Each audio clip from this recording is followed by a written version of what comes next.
the very last day of reading Deuteronomy. Today's devotion is titled Consequences to Disobedience, and we're on February 24th, day 55 of reading through the Bible alphabetically in a year. So the morning rinse today is Deuteronomy 32 through 34. And so go ahead and read this and come on back. So the featured verse is Deuteronomy 34:4. Then the Lord said to him, "This is the land which I swore to Abraham, Isaac, and Jacob, saying, I will give it to your descendants. I have let you see it with your eyes, but you shall not go over there." So we can forget at times that God is a just God. He is fair and he is merciful, but there are times when he is a judge. And I am just in awe at the book of Deuteronomy. I mean, to be honest with you, I have a lot of respect for the Israelites. I mean, they were sitting on this mountain, and I wonder, as Moses was reading the laws and going through all of the motivational parts of his speech, and then the reality that if they disobey, then that part of the speech, I wonder if they had breaks. I wonder if they got tired. I wonder if they did it through several days experience of, reading the book of Deuteronomy and how Moses was up preaching or giving this word to them, how long it took. And so according to the Bible, Moses was a prophet of faith and one that the Lord knew face to face. They were close. He was clearly a man that could be trusted and a leader of lifelong, steady obedience to God's calling. But we also know that Moses was not perfect, and therefore there were times where Moses received a consequence for his actions. So the part that I wanted to talk about was that God had told Moses to speak to a rock and that water would come forth. Well, instead, Moses got really angry at the Israelites. He called them rebels. And then instead of speaking to the rock as God had told him to, he struck it. He must have actually been incredibly angry because he didn't just strike it once, but 2 times. And he even insinuated credit for this miracle in Numbers 22:10. Maybe Moses had an angry issue and God had given him multiple warnings to control it. I don't know. He got angry in his earlier years and killed a man. I have to believe that there was probably some level of an angry issue there. But we do know that Moses received a large consequence for what he did with this rock. And his consequence was only getting to see the promised land from afar, instead of actually entering it with the Israelites.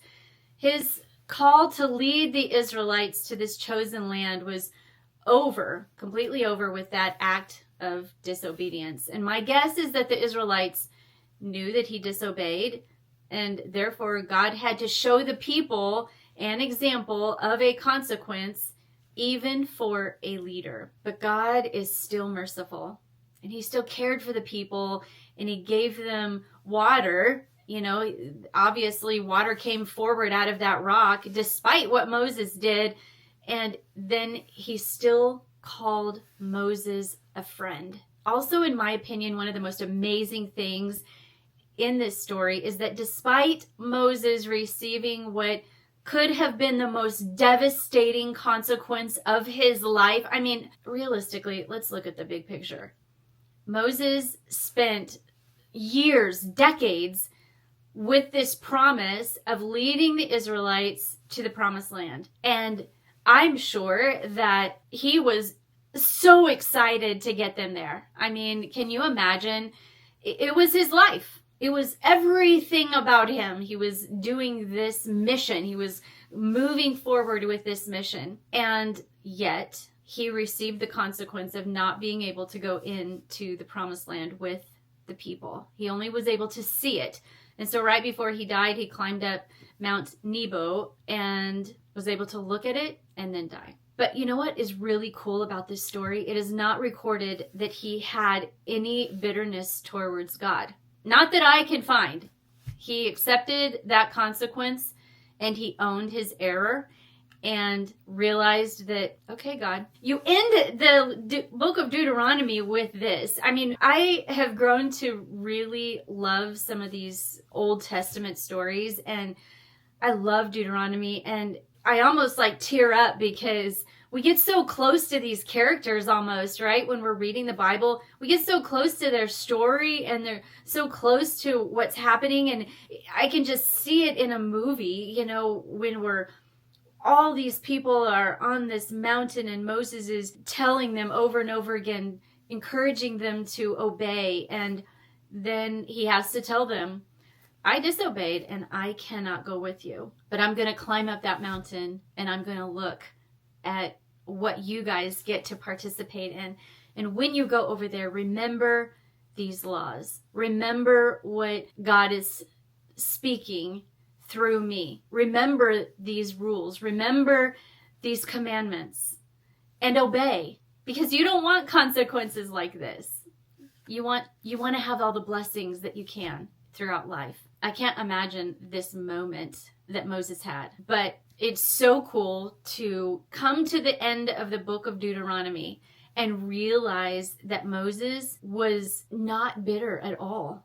And I am sure he was so excited for the people, and he knew that it was here. So today's challenge to dig deeper is I want you to ask God if you are bitter at all towards him for a consequence that you've received from something that you have done. Have you, messed up in an area and you are seeing the consequences of that mess up? If you have, repent and then own your disobedience and own the consequence and use it to help others grow in their faith. Be humble, and I want you to share your story with at least one person. And if you don't have anything, if nothing comes to mind right now, then that's okay.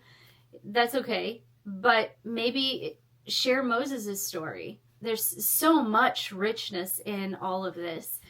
And tonight, when you pull out your journal and you reflect on this, if God spoke to you about something today, like maybe there was, some disobedience that you had and you were suffering the consequence of that, see what God talked to you about today regarding it. Who did you share it with? Was there somebody that you had to be humble with about it? And how does it feel to release any anger towards God and own your behavior? I mean, are we ever angry at God? I would imagine, yeah, we all have become angry at God at some point or another. And if that's you, if you're kind of angry at God about something, especially if it is regarding something that you have actually done in error, and now it's time to admit about it. Was it difficult to admit? Was it difficult to say it to somebody? But was it freeing? I mean, that's the biggest part about it all. And I'm sure that in this moment, there was an element of freeing that Moses felt when he shared that, hey, I'm not going with you. And I'm sure the Israelites already knew. I'm sure they already knew that he would not be able to enter it in. But having people talk about it is also really, freeing in and of itself. And so if this doesn't apply to you, or if there is a challenge that you would like to, tell somebody about, this is your day. Today is your day to own up and say, hey, God, I was bitter towards you about this. And, here's my part in it. And I'm ready to repent, and I'm ready to own the consequences. And give me grace, God, and give me mercy, Lord. And that would be a way to end it. I hope that today inspired you. I hope that Moses' life inspired you.